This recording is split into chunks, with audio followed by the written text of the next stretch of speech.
Hello বন্ধুরা, তোমরা কীরকম আছো? আশা করি তোমরা ভালোই আছো। আমিও ভালো আছি। কেননা খারাপ আছি তো বলা যাবে না, কেন সবসময় যদি বলি খারাপ আছি তোমাদেরও শুনতে খারাপ লাগবে, আর আমি কতই বা বলবো। তো আমিও বলছি ভালো আছি। সারাদিন সকাল থেকে উঠে সমস্ত কাজকর্ম করার পরে জামা কাপড় কেচে চান করে এই সবে ঘরে ঢুকেছি। এখনও চুলটা ভেজাই আছে, তবু তুলে রেখেছি, এই যে দেখতেই পাচ্ছ। আর যতই কাজ করি তার মধ্যে খাওয়াটা তো খেতেই হবে, সেটা তো জানোই। না খেলে মানে শরীর চলবে না। তার জন্য খাওয়া তো খেতেই হবে। সকালে চা বিস্কুটও খাওয়া হয়ে গেছে, তারপরে 10টার টিফিনও করা হয়ে গেছে। 10টার টিফিন, ভাত রুটি আজকে কিছুই খাইনি। আজকে খেয়েছি কলা মুড়ি, ঘরে কলা ছিল, তাই ভাবলাম ভাত রুটি তো সবসময় খাওয়াই হয়, আজকে একটু কলা দিয়ে মুড়ি দিয়ে খেয়ে নিই। তাই সকালবেলা কলা মুড়ি খেয়ে নিয়েছি। আর তারপরে এখনও রান্নাবান্না পুরোটা কমপ্লিট হয়নি।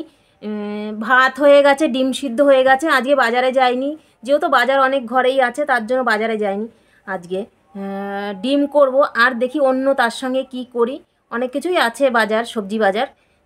যাই হোক, শুধু তো আর ডিম দিয়ে খাওয়া যায় না, তার সঙ্গে আরও একটা দুটো কিছু তরকারি হোক ভাজা হোক করতেই হবে, সেগুলো করব। ভাত আর ডিম সিদ্ধটা করে রেখে দিয়েছি। আর তাই ভাবলাম অনেক দিন ধরেই তোমাদের সঙ্গে মানে কিছুই শেয়ার করতে পারছি না। কেন, কি শেয়ার করব? রান্নাবান্না তো প্রত্যেক দিন শেয়ার করা যায় না, কেন আমার রান্নার চ্যানেল নয়। এবার সেটা হালেকালে হয়তো শেয়ার করতে পারি, কিছুটা হয়তো শেয়ার করতে পারি, পুরোটা তো আর করতে পারবো না। তাই রান্নাবান্না প্রতিদিন দেখাতেও পাচ্ছি না। আর বাড়িতে আমি সবসময় বাড়িতেই থাকছি। এখন তো কিছুদিন হলো দোকানেও যাচ্ছি না।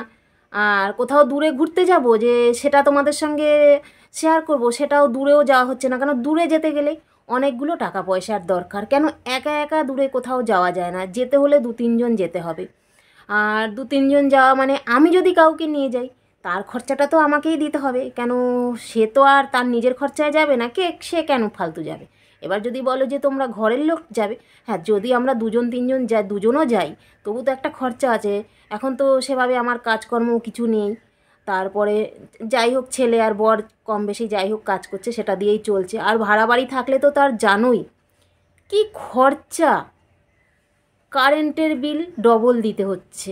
বাড়িতে যদি 6 টাকা ইউনিট হয়, এখানে 10 টাকা ইউনিট। এবার ঘর ভাড়া, এবার সেইগুলো দেবো না খাবো, না বাড়ির পিছনে খরচা করব, বুঝতেই পেরে গেছো। এই জন্য আমি মানে খুবই কষ্টতে আছি।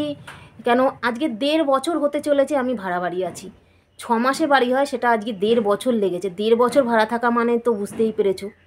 আর এই যে ভাড়ার থাকা, এটা যদি আমি তাড়াতাড়ি বাড়ি ঢুকে যেতে পারতাম, এই ভাড়া বাড়ির টাকাটা বেঁচে যেত, এই টাকাটা দিয়ে আমি অন্য কিছু কাজ করতে পারতাম। সেটাও আমার হচ্ছে না, অনেক দিন ধরেই বলছি। আর দাদাকে, মিস্ত্রি দাদাকে বলে দিয়েছি আমি পুজোর মধ্যে ঘরে ঢুকবো। এখন কি করবে সেটাও আমি বুঝতে পারছি না। বলেছে তো হ্যাঁ ঢুকিয়ে দেবো, কিন্তু কাজের যা অবস্থা দেখছি, পুজোর সময় ঢুকতে পারবো করে আমার মনে হচ্ছে না। সামান্য কালকেই কারেন্টের কাজ করতে অনেক দিন বাদে, 2 মাস বাদে এলো, কারেন্টের কাজ হচ্ছিল। কালকে একদিন কাজ করে আবার আজকে ছুটি নিয়ে নিয়েছে। কি বলবো বলো এদেরকে? আমি তো আর এদের ঘর থেকে টেনে নিয়ে আসতে পারি না। আজকে আবার আসেনি। আমি ফোন করলাম যে দাদা আসছেন না কেন, তখন বলল যে বৌদি আজকে একটা খুব এমার্জেন্সি কাজ পড়ে গেছে, ওইখানে করতেই হবে, আমি কাল আসবো। দেখা যাক এবার কালকে আসে কি আসে না, সেটা তাদের উপরেই নির্ভর।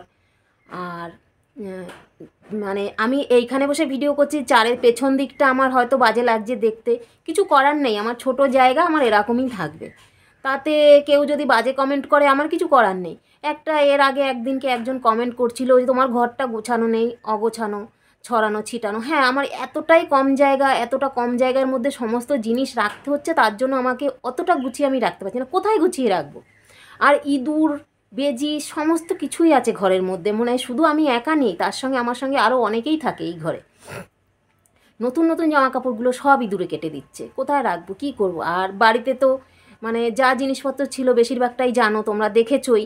সেই জিনিসপত্র কিছুই আমার কাছে নেই, সবই বাপের বাড়িতে রাখা আছে, সেটাও তো তোমরা জানো। যার জন্য আমি যে আলমারি শোকেসে ঢুকাতেও পাচ্ছি না।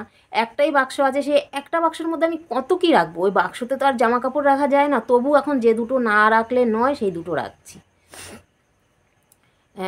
অনেক বকবক করে ফেলছি তোমাদের সঙ্গে, কেন অনেক দিন ধরেই আমি কিছু করতে পারছি না। আর আমি করব, যে করার জন্য সত্যি কথা বলতে আমার মানে অতটা মানে ভালো লাগছে না, মন খারাপ লাগছে, ইন্টারেস্ট লাগছে না। মানুষের যে একটা ভিডিওর প্রতি যে একটা ইন্টারেস্ট, কি বলো তো, সেটা হলো মানে যে ভিডিওটা আপলোড দেওয়ার পরে যদি একটু ভিউজটা ভালো হয়, লাইক কমেন্ট পড়ে, তাহলে মানে আগ্রহটাও আরও বেশি করে আসে যে না ঠিক আছে, যাই হোক আমারটা ছাড়ছি চলছে।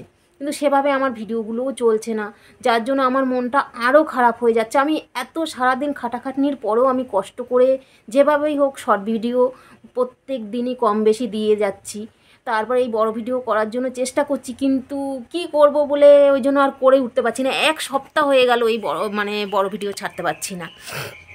তাই আজকে ভাবলাম আজকে একটা শেয়ার না করলে তোমাদের সঙ্গে নয়, তাই আজকে একটুখানি তোমাদের সঙ্গে বকবক করে নিচ্ছি আমি, ঠিক আছে? কিন্তু বকবকটা করছি মনের কষ্টে, যে যদি তোমরা আমায় একটু ভালোবাসা দাও তাহলে আমি মনে হয় সামনের দিকে এগিয়ে যেতে পারবো। কি তোমাদের ভালোবাসা ছাড়া তো আর আমি সামনে এগোতে পারবো না। তাই ভাবছি তোমাদের সঙ্গে একটু শেয়ার করা দরকার। আর আমার মানে ভিডিওগুলো কেন যে চলছে না আমি সেটাও বুঝতে পারছি না। বন্ধুরা তোমরা যদি জানো তাহলে একবার অবশ্যই আমায় একটু কমেন্টে জানিয়ে দিও, কি আমি দেখতে ভালো না তার জন্য, নাকি আমার সাজগোজ ভালো হয় না তার জন্য, নাকি আমার পোশাকের জন্য, নাকি আমি নাচতে পারি না তার জন্য, কিসের জন্য ব্যাপারটা হচ্ছে আমি কিছুই বুঝতে পারছি না।